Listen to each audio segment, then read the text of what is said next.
আসসালামু আলাইকুম, সবাইকে স্বাগত জানাচ্ছি মাসুম মাহবুব। আমাদের প্রিয় নবী হজরত মোহাম্মদ সাল্লাল্লাহু আলাইহি সাল্লামকে নিয়ে বিতর্কিত কার্টুন এঁকে ফ্রান্স যে ধৃষ্টতা দেখিয়েছে তার জবাব দিচ্ছে পুরো মুসলিম বিশ্ব। অধিকাংশ মুসলিম বিশ্ব ফ্রান্সের পণ্য বয়কটের ঘোষণা দিয়েছে। ইতিমধ্যে বিভিন্ন দোকান থেকে নেমে যাচ্ছে ফ্রান্সের পণ্য। ঠিক একদিনের মাথায় ফ্রান্স $28 মিলিয়ন ক্ষতির মুখে পড়েছে। ঠিক একই সময় ফ্রান্সের শেয়ার বাজারে বড় অঙ্কের ধস নেমেছে। ফ্রান্স এখন বাধ্য হচ্ছে মুসলিম বিশ্বের কাছে ধর্ণা দিতে, যাতে মুসলিম বিশ্বগুলো ফ্রান্সের পণ্য বয়কট না করে। ফ্রান্সের বিরুদ্ধে কেবল এরদোয়ান নয়, মুখ খুলেছেন ডক্টর জাকির নায়েক। পুরো পৃথিবীতে ফ্রান্স বিরোধী বিক্ষোভ এবং নানান খবর থাকবে আজকের ভিডিওতে। আশা করি পুরো ভিডিওতে আমাদের সঙ্গেই থাকবেন। ওপেন দাইস মানে সত্যকে সত্য বলা, মিথ্যেকে মিথ্যে বলা। আমরা শোনা কথা নয়, চোখে যা দেখি তাই বলি। মহানবী সাল্লাল্লাহু আলাইহি সাল্লামকে কটূক্তি নিয়ে ফ্রান্সের বিরুদ্ধে প্রতিবাদ জানিয়েছে ওয়াইসি। ওয়াইসি বলছে, বাক স্বাধীনতার নামে কোনো ধর্মের বিরুদ্ধে কিংবা কোনো নবীর বিরুদ্ধে কথা বলার কোনো অধিকার নেই ফ্রান্সের। ফ্রান্সের সরকারি বিভিন্ন সংস্থার দেয়ালে মহানবী সাল্লাল্লাহু আলাইহি সাল্লামের বিতর্কিত 12টি কার্টুন প্রদর্শন করায় দেশটির সরকার এবং কয়েকটি গণমাধ্যমের তীব্র নিন্দা জানিয়েছে মুসলিম সংগঠন ওয়াইসি। এক বিবৃতিতে বলা হয়, আমরা নবী মোহাম্মদ সাল্লাল্লাহু আলাইহি সাল্লামের অবমাননা, মুসলমানদের ধর্মীয় অনুভূতিতে ক্রমাগত আঘাতের নিন্দা জানাই। রাজনৈতিক স্বার্থে ফ্রান্সের নাগরিক ও ইসলামকে মুখোমুখি দাঁড় করানোর ঘৃণ্য চেষ্টা করছেন ফ্রান্সের প্রেসিডেন্ট। বাক স্বাধীনতার নামে কারো ধর্মীয় অনুভূতিতে আঘাত হানা কখনোই গ্রহণযোগ্য নয়। ওয়াইসি ফ্রান্সকে তার বৈষম্যমূলক আচরণ থেকে ফিরে আসার জন্য সতর্ক করে দিয়েছে। ফ্রান্সের পুলিশ দেশটির অন্তত 50টি মসজিদ ও মুসলিম অধ্যুষিত এলাকায় ভয়াবহ অভিযান চালায়। হজরত মোহাম্মদ সাল্লাল্লাহু আলাইহি সাল্লামকে নিয়ে বিতর্কিত কার্টুন ছাপানোর পর সমালোচনার ঝড় ওঠে ফ্রান্সের বিরুদ্ধে। এদিকে ফ্রান্সের প্রেসিডেন্ট ইমানুয়েল ম্যাক্রো সেই কার্টুনের পক্ষে অবস্থান নিয়ে পুরো পৃথিবীতে বিতর্কিত হয়েছেন। ইতিমধ্যে মুসলিম বিশ্বগুলো ফ্রান্সকে ঘৃণা জানিয়েছে। অন্যদিকে মধ্যপ্রাচ্য সহ মুসলিম বিশ্ব যখন ফ্রান্সের পণ্য বয়কটের ঘোষণা দিয়েছে, তার পরপরই ফ্রান্সের প্রেসিডেন্ট ইমানুয়েল ম্যাক্রো বিচার দিয়েছে ইউরোপীয় ইউনিয়নের কাছে এরদোগানের বিরুদ্ধে। আসুন একটা প্রতিবেদন দেখে আসে। তুরস্কের প্রেসিডেন্ট রজব তাইয়েপ এরদোয়ানের ঘোষণার পর মুসলিম বিশ্ব ফ্রান্সের পণ্য বয়কট করা শুরু করেছে। ফলে ইতিমধ্যে তাদের শেয়ার মার্কেটে বড় ধরনের ধস নেমেছে। মাত্র দুদিনে ফ্রান্সের শেয়ার মার্কেটে বড় ধরনের দরপতনের ঘটনা ঘটেছে। এবার কয়েকদিনে তাদের লস হয়েছে প্রায় $28 মিলিয়ন, যার বাংলা টাকার পরিমাণ প্রায় 2,40,000 কোটি টাকা।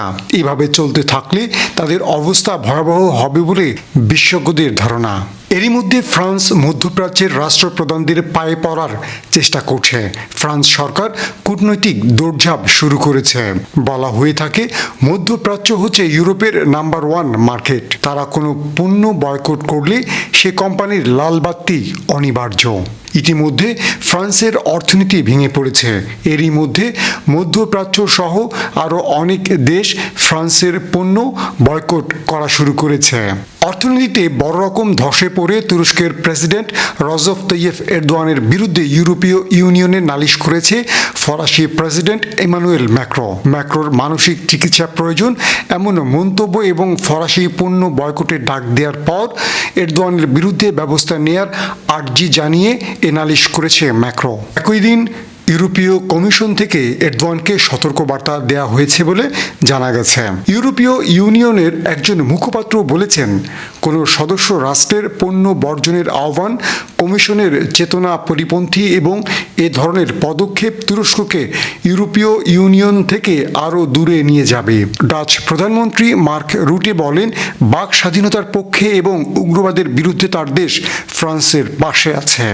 জার্মান পররাষ্ট্রমন্ত্রী হেইকো মাস এরদোয়ানের আচরণের কঠোর সমালোচনা করে বলেন, জার্মানি ফ্রান্সের প্রতি সংহতি জানিয়ে তার পাশে থাকবে। ইতালি প্রধানমন্ত্রী জিউসেফ কোতে টুইটারে এরদোয়ানের সমালোচনা করে বলেন, প্রেসিডেন্ট ম্যাক্রো সম্পর্কে এরদোয়ানের এই বক্তব্য গ্রহণযোগ্য নয়। তার দেশ ফ্রান্সের পাশে আছে। ফ্রান্সের বিরুদ্ধে পুরো পৃথিবীতে বিক্ষোভ চলছে।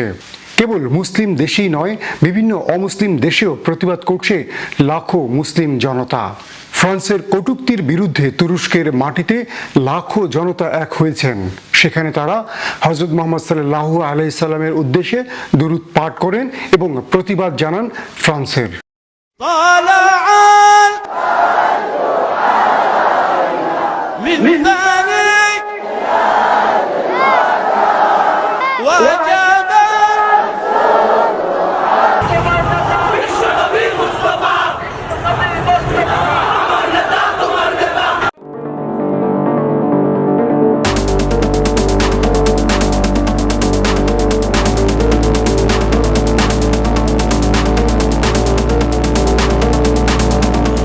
পুনরায় আমাদের প্রিয় নবীজিকে নিয়ে ব্যঙ্গাত্মক কার্টুন তৈরির দৃশ্যটা দেখিয়েছে।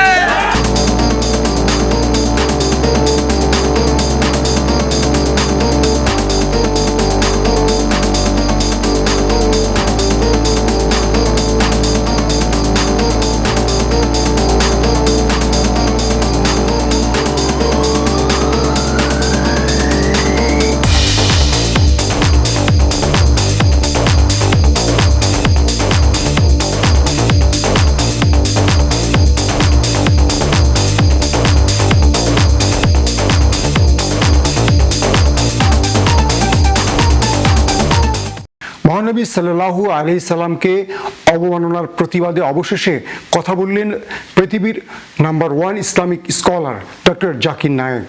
তিনি তার ফেসবুকে প্রতিবাদ জানিয়ে বলেছেন, বাক স্বাধীনতার নামে ফ্রান্স যে কাজটি করছে এটা একটি অপরাধ। ডক্টর জাকির নায়েক বলে, ফ্রান্স মূলত মুসলিম ধর্মকে আঘাত করেছে, মুসলমানদেরকে আঘাত করেছে।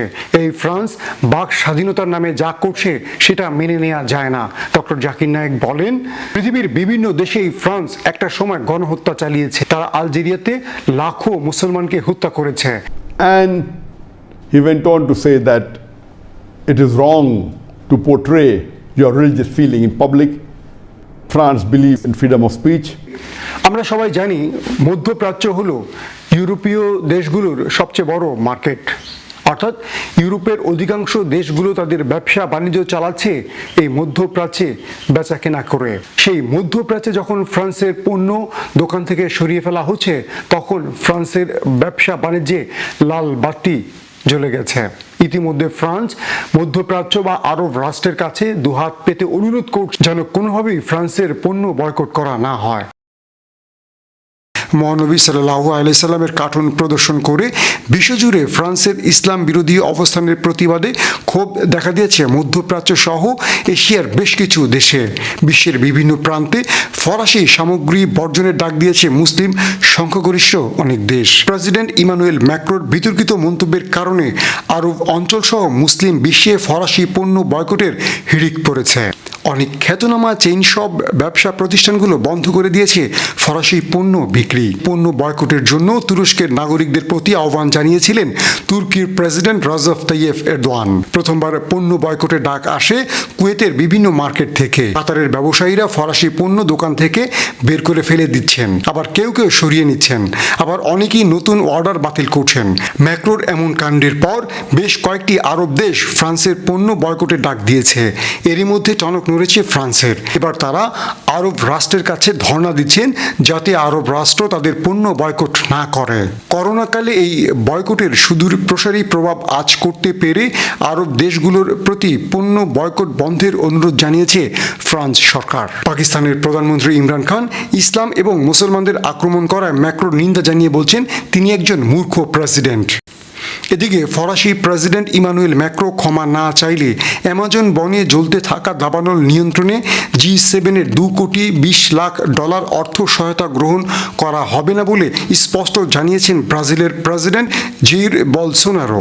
আজ পৃথিবীর এমন কোনো প্রান্ত নেই যেই প্রান্তে মুসলমানরা প্রতিবাদ করছে না। ফ্রান্স এই মুহূর্তে সবচেয়ে বড় বেকায়দায় আছে।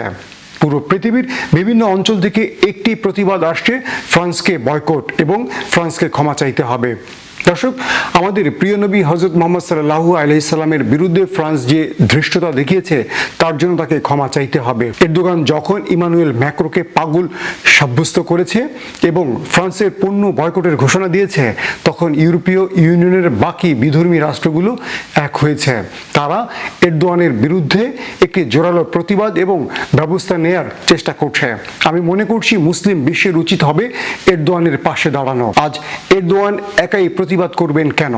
আজ ইমরান খান একাই প্রতিবাদ করবেন কেন? আমরা আশা করব বাকি মুসলিম রাষ্ট্রগুলো ফ্রান্সের বিরুদ্ধে ঐক্যবদ্ধ হবে এবং ফ্রান্সকে বয়কট করবে এবং ফ্রান্সকে ক্ষমা চাইতে বাধ্য করবে, যাতে ফ্রান্সের এই শিক্ষা নিয়ে পৃথিবীর কোনো মুসলিম দেশ আমাদের নবীকে আর কটূক্তি করার সাহস না করে। দর্শক, আজ এই পর্যন্তই। সবাই ভালো থাকবেন। আল্লাহ হাফেজ। আমাদের ভিডিও যদি আপনাদের ভালো লেগে থাকে তবে সাবস্ক্রাইব করে বেল বাটনে একটা ক্লিক করুন। ওপেন ডাইস, সত্য ও সুন্দরের পক্ষে। আমাদের সাথেই থাকুন।